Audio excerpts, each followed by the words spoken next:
Alright everybody, NoLucksGiven here for the Sideboarding against Jund plan with Abzan, Vizier, Collected Company for Modern. So let's take a look at what we've got going on here with the deck list.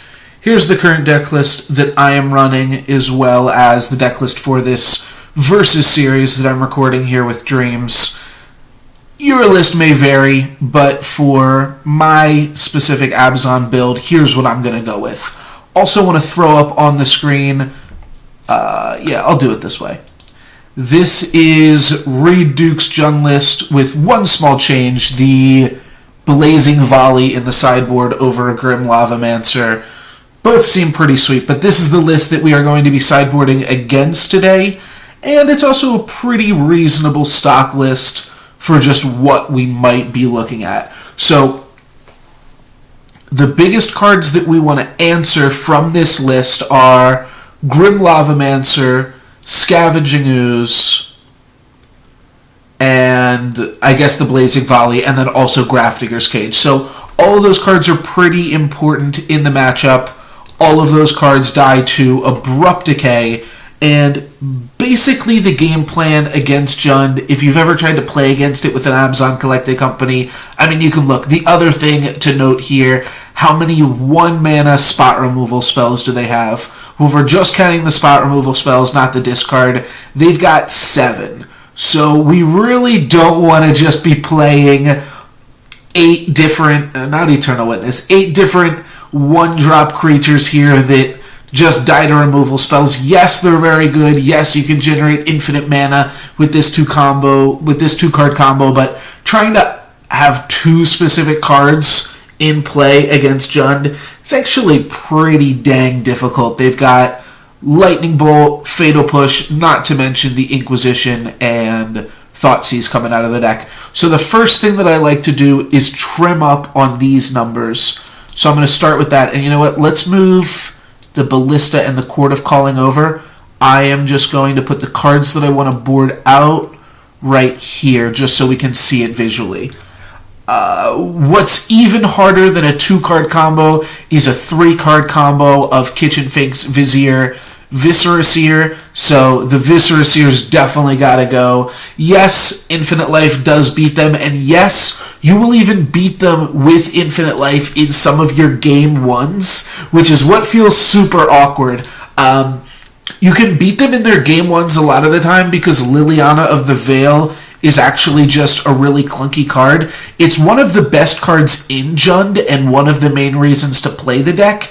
However, it's not really good against us. Main reason it's not good against us, we've got all of these mana dudes, and there's 2 things that we can do against a Liliana. And I think I employed both of the options in one of our games against Dreams. But basically, they make us sacrifice a creature. We can just say, okay, we'll sacrifice one of our mana dudes, and then that leaves our main creature that we actually care about completely fine. And then the other thing that comes up is sometimes we say, okay, well, that's fine. We'll sacrifice our Kitchen Finks, or we'll sacrifice our Eternal Witness. Kitchen Finks obviously persists, so that's not a big deal at all. But then Noble Hierarch, just with its Exalted trigger, can just swing back and kill the Liliana there anyways. So this is the first thing we want to do. These 5 for these 5. We want to bring in 2 more or 3 more spot removal spells with Path to Exile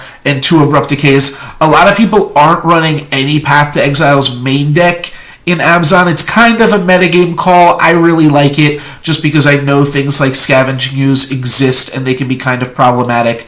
So this is the basic change. Talk about some of the other cards here in the sideboard and just like what's going to be good and why real quick. So Abrupt Decay, for all of the reasons that I mentioned. Path to Exile isn't as good, but it does also get the sometimes troublesome like Kalitas that Abrupt Decay wouldn't otherwise be able to get. And, you know, sometimes you just need to get like a Huntmaster of the Fells or something like that. It's a weird one, but it can be kind of troublesome. I don't know if Dreams is playing it in his list. That's the wrong screen, sorry. No, looks like no Huntmasters in this list.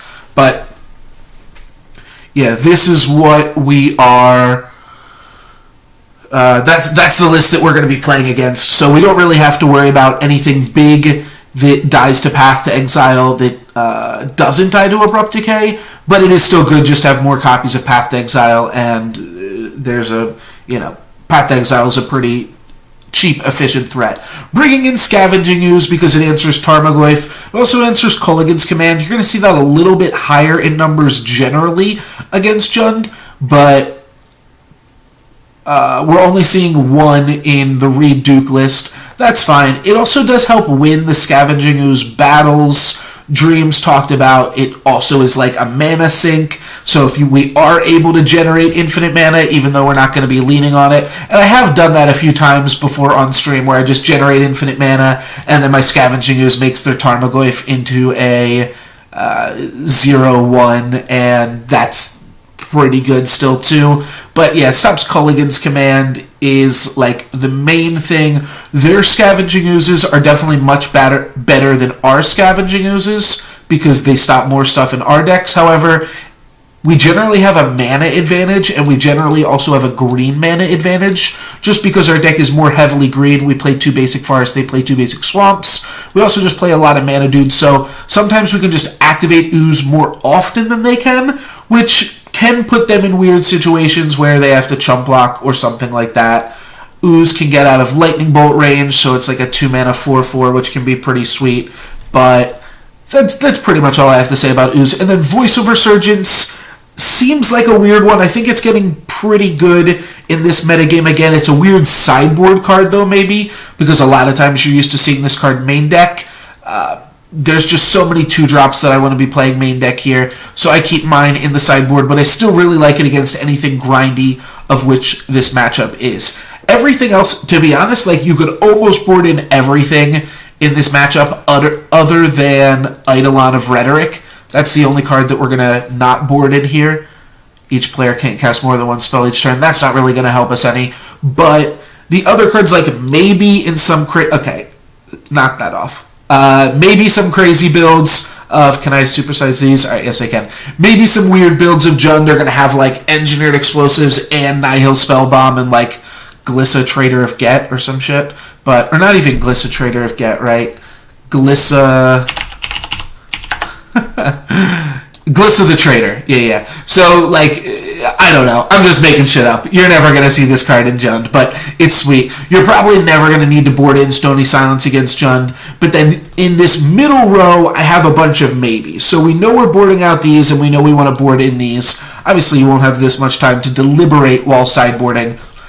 My opponent, but this is all based off, like, what builds of Jund you're going to see.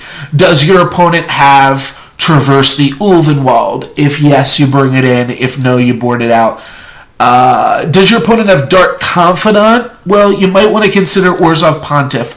I don't think that's super necessary now, because what I'm going to do is board or keep in the Walking Ballista, whereas normally I would board this out against Jund-style decks. However, Jund-style decks that have access to Dark Confidant, I am going to keep the Walking Ballista in and keep Orzhov Pontiff out. Now, if it's a junk deck and it has Lingering Souls in addition to Dark Confidant, then Orzhov Pontiff's going to come in and Walking Ballista's going to come out. You just don't want both of them. It's a little bit too clunky, but you want to have access to one card. Now, part of the reason that Orzhov Pontiff is cool is because it means your Court of Callings and your Collected Companies can hit a card that kills Dark Confidant, because Walking Ballista can't be used off either of these two cards right here. It's kind of just a kill spell, but it is still pretty good. But yeah, this is... Walking Ballista is almost just a kill spell. It's not really going to get here, but also a lot of times the game goes late, and it's a pretty insane top deck. So what else do we have here? I'm going to say no on Orzhov Pontiff for this round. Tidehollow Scholar I usually shy away against from Jund. Now, I could see an argument for bringing it in. I could see an argument for leaving it out. Same thing with Sin Collector. They're both pretty borderline, but it's an artifact, so it opens us up to Culligan's Command, which I don't really like. Even though that's not a huge deal, I still don't love it. So the other thing is, like, you take something, you put it away. The cards that you want to take are, like, so important that your opponent won't care if they have to Fatal Push to get back their Scavenging Ooze or something like that, and it winds up being pretty awkward. What we are going to board in, though, is Reclamation Sage, and about 50-50 on boarding in Reclamation Sage. If I don't have any more games that I'm allowed to lose, I like to have Reclamation Sage in the deck, meaning if I lost the first game and this is game 2, then I will not put in Reclamation Sage, or then I will put in Reclamation Sage. But if it is game 2 and we won the first game, then maybe I'm a little bit hesitant to put in the Sage. I feel like it's not as necessary. Here, though, looking at our opponent's list, and you could potentially just have like a read on the metagame or something, we're potentially going to be playing against Leyline of the Void. I think he's not going to bring it in because we talked about it beforehand, but it actually is pretty good against us. And then the Grafdigger's Cage, obviously. We definitely want to be able to Reclamation Sage that every single time we see it. After that, we've got Sin Collector, which is kind of like a Tide Hollow Sculler, except we do get to exile the card forever. I like this card a little bit more, and I'll be trying to bring it in if we can find the slots for it.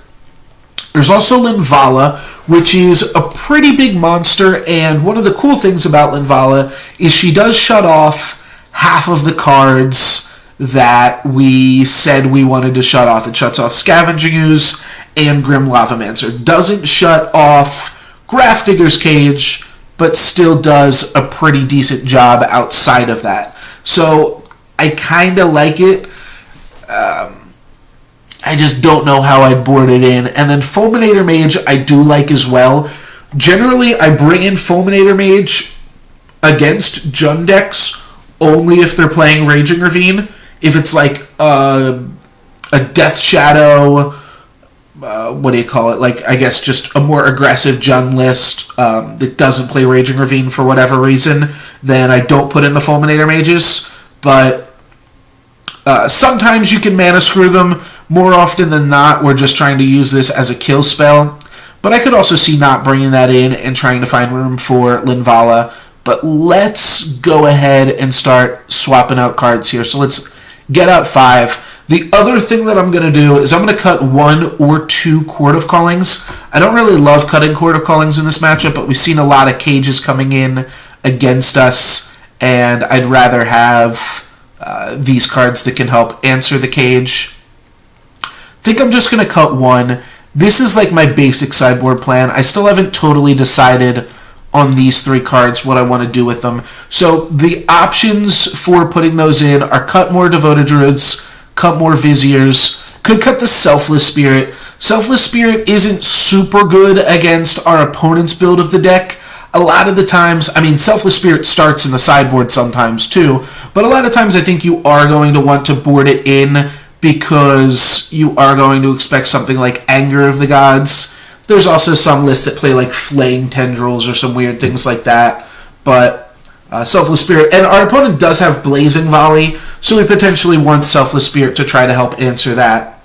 Speaking of Blazing Volley, we could board out some mana dudes. It's going to make it a little bit harder to cast like our Linvalas, just with less mana in general, but I think it might still be reasonable to do so, just because these cards get answered easily by stuff like Knight of Souls Betrayal and the like. And if we want to bring in Fulminator Mages, Linvalas, and Sin Collectors, well, we just need more room in the deck. So, what are my exact thoughts? I'm thinking we can cut 1 Court of Calling, and we can probably cut 1 Noble Hierarch. And that would make room for Fulminator Mage and then either Sin Collector or Linvala. I don't know. I haven't thought too much about Linvala against Jund, and honestly, I don't bring it in that often, but you also don't see that often that Jund plays Grim Lavamancer as well. I think I'm not going to board it in. I could see an argument for it. These are the cards, again, that we've just boarded out. These are the cards that we haven't touched.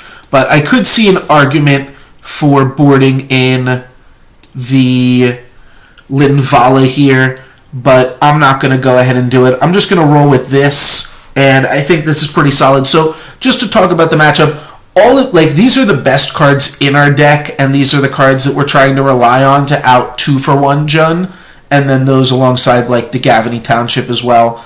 So that's why Scavenging Ooze is so important, because it stops all of these cards.